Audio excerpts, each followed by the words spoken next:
morning, good afternoon, or good evening. And welcome to another episode of Jacob Walks Over a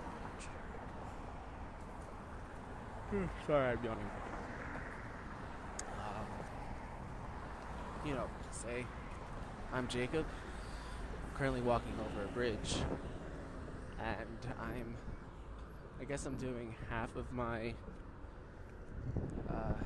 stereotypical superhero on the run trying to blend in with normies outfit. I've got my fairly plain hat on. If I was trying to complete the look, I'd be wearing sunglasses, but alas, I did not bring. So it's just a hat and then, I guess, it's a bright blue t-shirt, but it's got nothing on it. And the hat, I guess does have logos on it. Without taking it off, I can confidently say that it has both a Nike logo and a Game Show Network logo from my time as an intern. I didn't get paid that summer, though they had a lot of snacks in the office, so I ate my weight in pretzels and Oreos, and I was able to pick up a little bit of swag from the Game Show Network. The logos are on the side, so it's not of the hat, so it doesn't really look like if you're looking at me from the front, you would think that I'm just wearing like a plain old navy blue hat. But this is probably the best, one of two of the best things I got from the Game Show Network. It's this hat, which is rare for a hat to fit me that's not a fitted. Usually I'm walking around rocking a size 8 fitted cap. In high school, when someone was trying to make a hat for me for a sketch, they told me once they looked up, because the hat with the fitted cap from New Era, they will tell you what the circumference is, and off the top of my head, I think it's like 63.5 centimeters around, and they looked it up, and they were surprised to find that I was in the 99th percentile of head size. So I guess that's something to be proud of. I've got a big head. It's been through a lot. A lot of head smashing, some intentional, some not. Survived with nary a crack. Don't know exactly what happened when I had my concussion, but aside from that, it's been good. The hat, it's not a fitted that I'm wearing.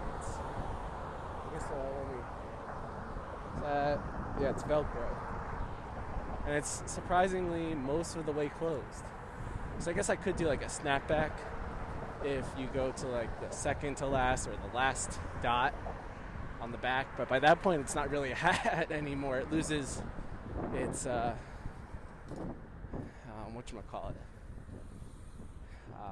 its form. It still has a function, but it's not able to provide or perform in that function as a hat anymore. It's more like just a head topper at that point.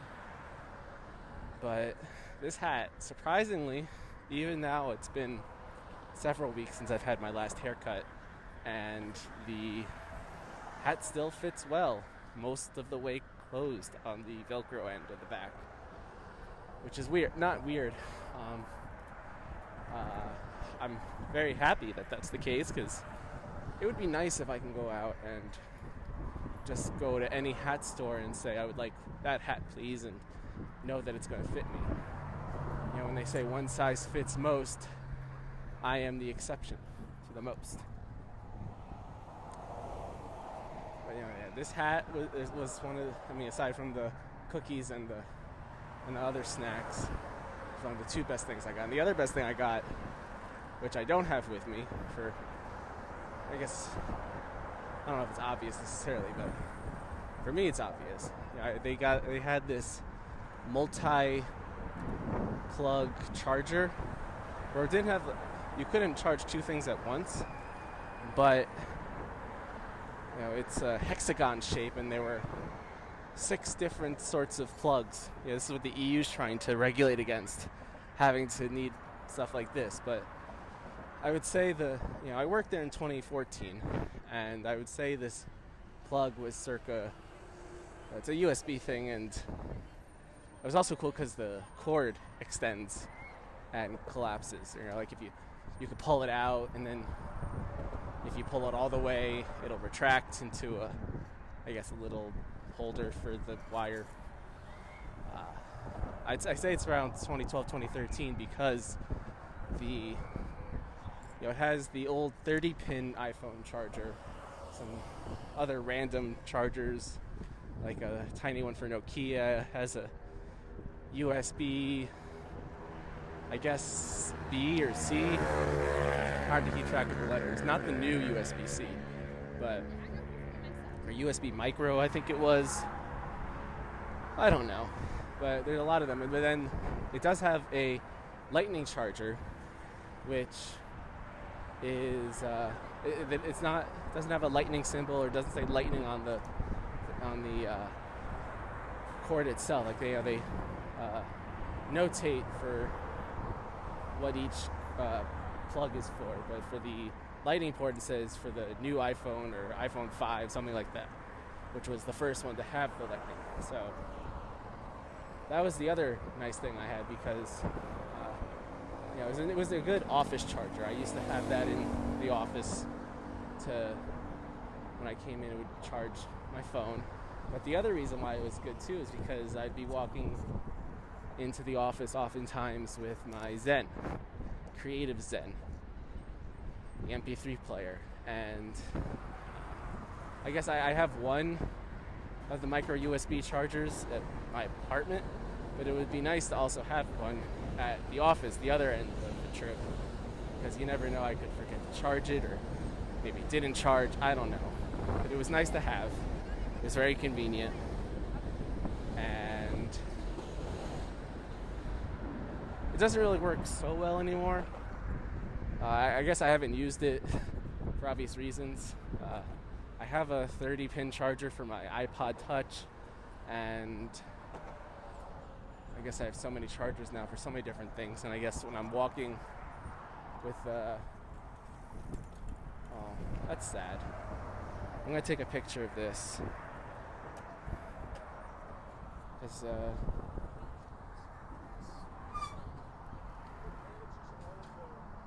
I'm on the Williamsburg Bridge, and there's a sign that's a big sign, really, that says "Welcome to the Williamsburg Bridge." Or you wouldn't know it. It looks like a little bit of either a Mad Libs or a Wheel of Fortune puzzle. Some missing letters.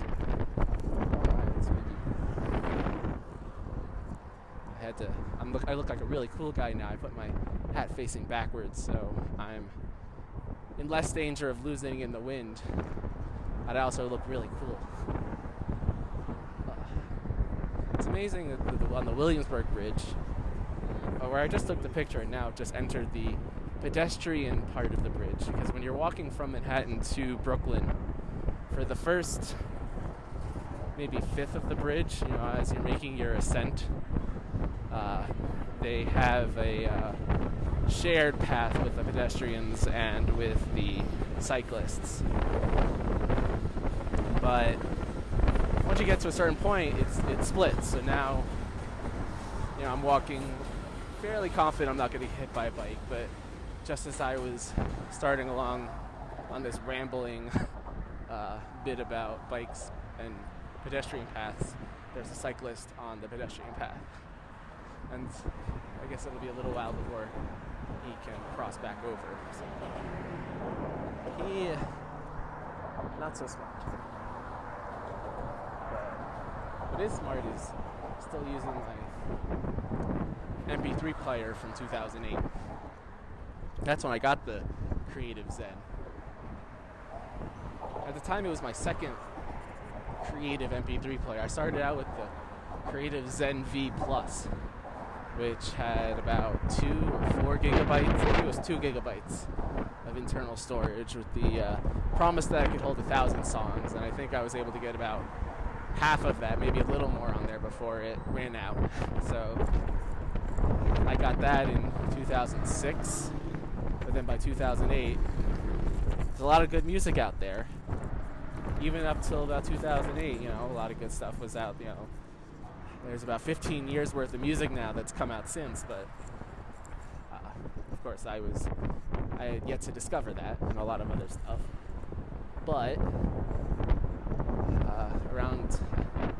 I want to say around this time, just around this time in 2008, I got the new one.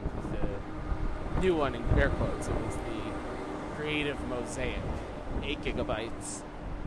Forget how many songs it said it could hold, but I haven't hit the limit yet. I've got just over 1,000 songs in the library, which I know is not that much in the grand scheme of things with how much music there is in the world.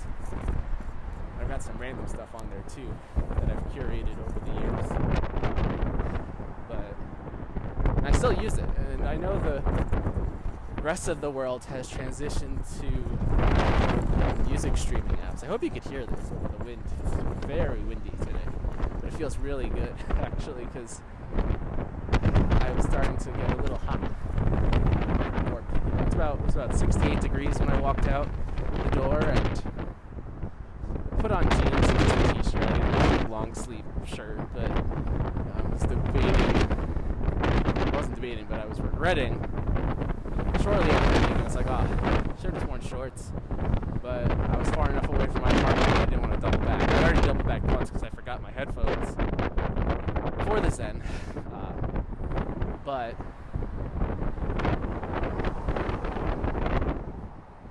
alright, now I'm by one of the supporting beams, so the wind isn't as bad now. But it was just about when I did a service trip in high school to go to Iowa to help rebuild houses after a flood with the synagogue. That was just around the time I think I did the last trip with the Zen V Plus, and then switched to the Mosaic. There's Spotify and Apple Music, and Tidal, and YouTube Music, I guess. Lots of different options out there for streaming music, and yet I've foregone most of them, except I'll listen to Pandora every once in a while if I've exhausted my emergency playlist on my phone. So I guess when I don't have the Zen, and let's say I can't listen to data, like music over data, like Pandora, like let's say I'm on a plane or something like that and just need to kill an hour, I've got what I call my emergency playlist, which is just a small collection of songs, about I think 17 of them, that if I were in a situation where I want to listen to music and I don't have service, I don't have, my phone, I'm traditionally bad at filling it up and getting close to the data storage limit, which I am now with this phone, but I could put my whole library on here, but that would just take up too much space, so I've got 17 songs up here. I've got, and this is just in the order I added them.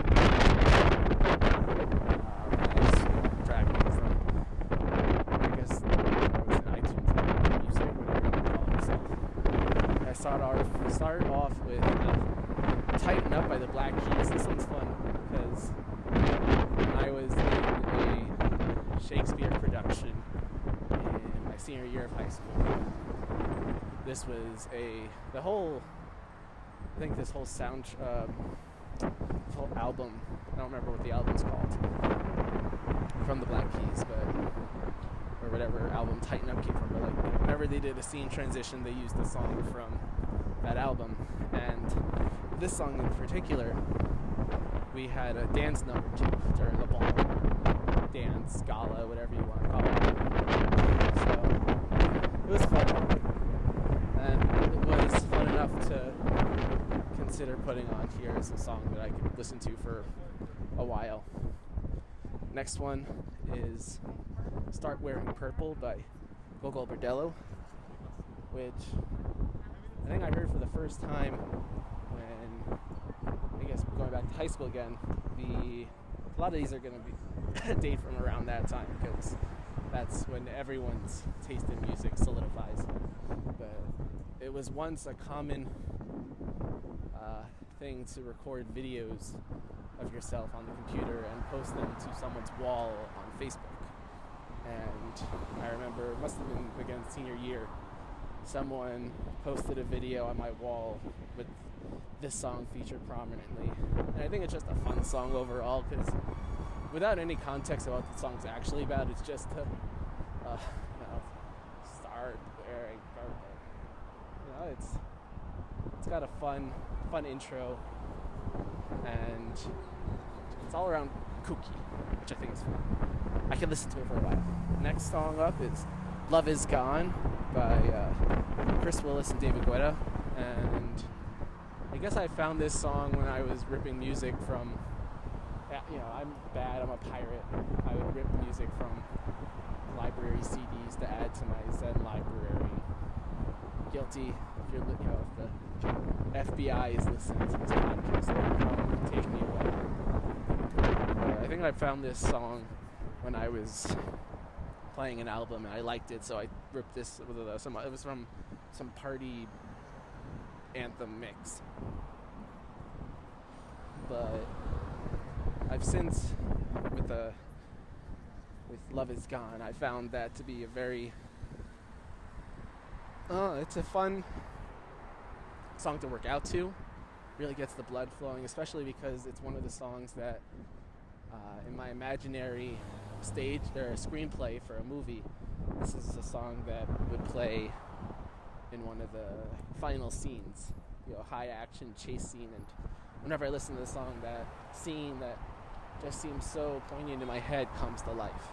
You can listen to that one again. Got Believer by Imagine Dragons, which I definitely post high school. I heard this song in particular was when the Switch was just announced by Nintendo. This was the song that was playing over the intro video, and it just sounded cool. Next is Carry On Wayward Son by Kansas. In particular, this is a live also, it came from some 70s rock collection CD. With a lot of those CDs, they weren't getting what would be considered the best recordings. Someone's up, just walking over the road. I'm at the second big support beams, and there's a lot of iron over there, and someone's just doing something stupid. But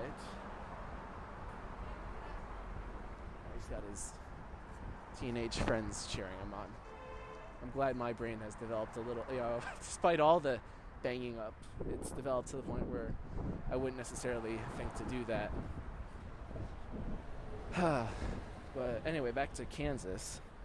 But those, I guess, compilation CDs, which are pretty popular in when CDs were popular.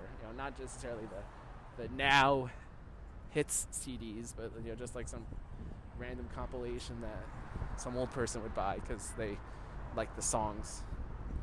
But I was probably looking for some recording, heard this live version of Wayward Son. And while it may not be the studio version, I personally think it's better than the studio version. I don't know what concert they were at or what they were doing, but I like it. And I guess I guess the riffs, the guitar riffs are a little different, which I prefer. I don't know. Every time I hear the studio version, I guess I'm just a little disappointed that that's not the version I want to listen to. Next song is One Day by Modest Yahoo. You gotta love some good Orthodox Jewish rap. I don't know, rap R&B, but I know he's kind of left that community now. I don't know what he's doing necessarily, but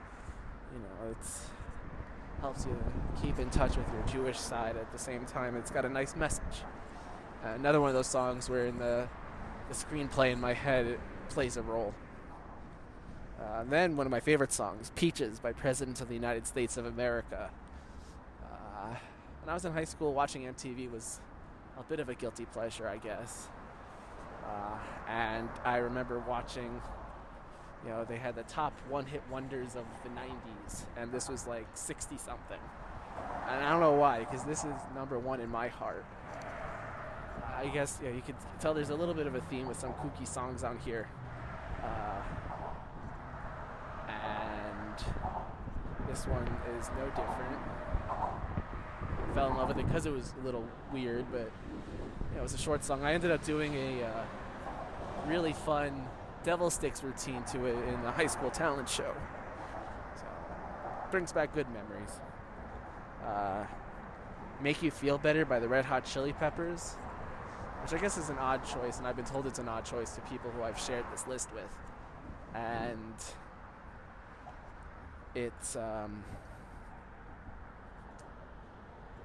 it's not the most well-known song from this album, especially, but I was probably looking for something like Californication and found this song. I was like, oh, that's a good time, and it made me feel better. It's a good song to listen to when you're down, the melody and the lyrics.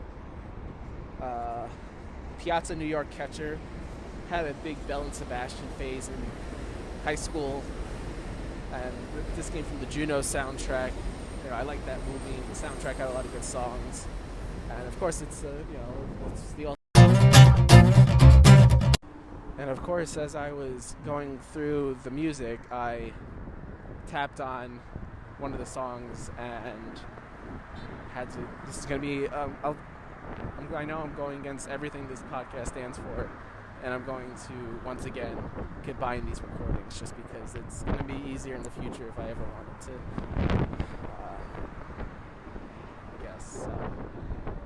post these anywhere else. But we got Piazza New York Catcher, we got Women Like the Slow Dance by that's the Steve Canyon Rangers. It's Steve Martin's banjo band. I think I was home at some point watching daytime TV, and he was promoting something, and he sang this song, or he sang a song with his band, I guess promoting their new album, and I was like, I want a Steve Martin banjo, that's fun. And this was one of the songs that was on there, and it's a fun, fast, upbeat tune. It's a banger. Speaking of bangers, the next song on here is Sandstorm by Darude, which is just an all-time favorite. Just when I was in high school, and was having writer's block, writing essays and other sorts of writing assignments, I used to just listen to this song on repeat for a little bit to try to get the creative juices flowing. There's a reason why it's a favorite at sporting arenas even now. It really gets you going, and it's one I can listen to. It's a definitely good background music. Pokemon theme song, the original. I don't know what else is to add. That's been my ringtone and my alarm tone for a while.